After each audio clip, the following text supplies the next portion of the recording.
नहीं नीरज, आज नहीं, बहुत दर्द हो रहा है, आज छोड़ दो नीरज। नीरज नहीं, रोते हुए आशा अपने पति नीरज को अपने से दूर करते हुए बोली। बिखरे बाल, लाल सूजी आंखें और नीला बदन लिए आशा अपने कपड़ों को संभालती हुई उठी। दर्द से करहाता उसका शरीर बार बार उसे कमज़ोर और लाचार होने का एहसास दिला रहा था। उसका शरीर इतना कमज़ोर था कि वो ज़ोर से शायद चिल्लाने की हिम्मत भी नहीं कर सकती थी। फिर भी अपनी पूरी ताकत लगाकर उठी और अपने आप को घसीटती हुई बेडरूम से बाथरूम तक गई। गरम गरम पानी खुद पर डाला, तब जाकर थोड़ा शरीर के दर्द में आराम मिला। पर जो घाव दिल में नासूर बन चुभ रहे थे उनका क्या? ये कोई आज पहली बार नहीं था जब नीरज ने आशा के साथ उसकी मर्ज़ी के बिना ज़ोर ज़बरदस्ती की थी।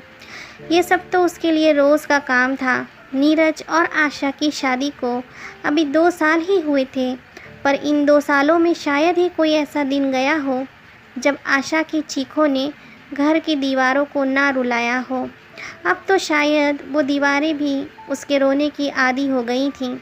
करीब 2 साल पहले आशा नीरज के साथ इस घर और नीरज की ज़िंदगी में आई थी। उसे सब कुछ परी कथाओं और फूलों की सेज सा लगता था। कितने सपने लेकर वो आई थी। नीरज को ज़्यादा जानती तो नहीं थी, बस देखा ही था। उसी मोहक चेहरे पर वो पहली ही बार में मर मिटी थी और न जाने कितनी ही सपने बुन डाले थे मन ही मन उसने। क्या पता था पहली रात में ही सब यूँ कुचल दिए जाएंगे। आज भी याद है उसे वो रात जब दुल्हन से सजी वो फूलों की सेज पर बैठी, मन में हज़ारों प्रश्न लिए कि नीरज आएंगे तो ये पूछेंगे, ये पूछूंगी और ना जाने क्या क्या। पहली बार उसे जानने और समझने का मौका मिलेगा, इसी सोच में डूबी आशा नीरज का बेसब्री से इंतज़ार कर रही थी। कुछ ही देर में ये इंतज़ार भी ख़त्म हुआ और नीरज कमरे में आ गया। जैसे जैसे नीरज आगे बढ़ रहा था वैसे वैसे उसकी धड़कनें और तेज़ होती जा रही थी। नीरज ने आशा का घूंघट उठाया और बिना कुछ बोले या पूछे वो अपनी ही धुन में था। उस समय आशा को एहसास हुआ वो नीरज के लिए किसी सामान से कम नहीं थी, जो सिर्फ उसकी इच्छाओं और कामनाओं को पूरा करने के लिए थी। आशा की इच्छाएं और नीरज को समझने की पहल दोनों ही ख़त्म हो गई थी।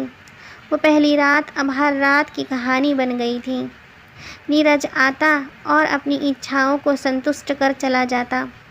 आशा अपने आप को बहुत ठगा सा महसूस करती, पर उस घर में कोई था भी नहीं जिससे वो अपना दुख बांटती। उसने खुद ही हिम्मत कर अपने लिए, अपने भविष्य के लिए निर्णय लेने का फैसला किया। आज उसने पूरी ताकत से नीरज को अपने से दूर करने के लिए धक्का दिया और खुद अपने आप को संभालते उठी ही थी कि नीरज का पुरुष प्रधान उसकी सोच के आड़े आ गया और उसे सही गलत का निर्णय ही नहीं करने दे रहा था। उसने अपना हाथ आशा पर उठाते हुए कहा, तुम्हारी हिम्मत कैसी हुई मुझे मना करने की? मैं तुम्हारा पति हूँ, मैं जो कहूँगा वो सब करना तुम्हारा काम है। इतना कहकर नीरज फिर आशा के पास आया, पर इस बार आशा ने तेज़ आवाज़ में कहा, अब बस नीरज, अब और नहीं। एक कदम और तुमने आगे बढ़ाया मेरी तरफ तो मैं भूल जाऊँगी कि तुम मेरे पति हो। तुमने मुझे अपनी पत्नी समझा ही कब? तुम्हारे लिए तो मैं सिर्फ तुम्हारी इच्छा पूर्ति के लिए ही हूँ, पर अब ऐसा नहीं होगा। अब मैं तुम्हारे साथ नहीं रहूँगी। मैं आज यहाँ से जा रही हूँ। इतना कहकर आशा वहाँ से चली गई। तो दोस्तों, आशा जैसी ना जाने और कितनी ही लड़कियाँ होंगी जो शादी के नाम पर शारीरिक उत्पीड़न का शिकार आए दिन होती होंगी। शारीरिक संबंध अगर पति पत्नी की मर्ज़ी और खुशी, आपसी खुशी से हो तो ही अच्छा है। बिना मर्ज़ी के शारीरिक संबंध बनाना शोषण करने के बराबर ही है। अगर ऐसा कोई भी करता है तो हमें ज़रूरत है उसे वहीं रोकने की। कई बार हम किसी न किसी मजबूरी बस अपनी और अपने करीबियों के लिए आवाज़ उठाने से डरते हैं, पर अब नहीं, अब बस, और ऐसा नहीं होना चाहिए।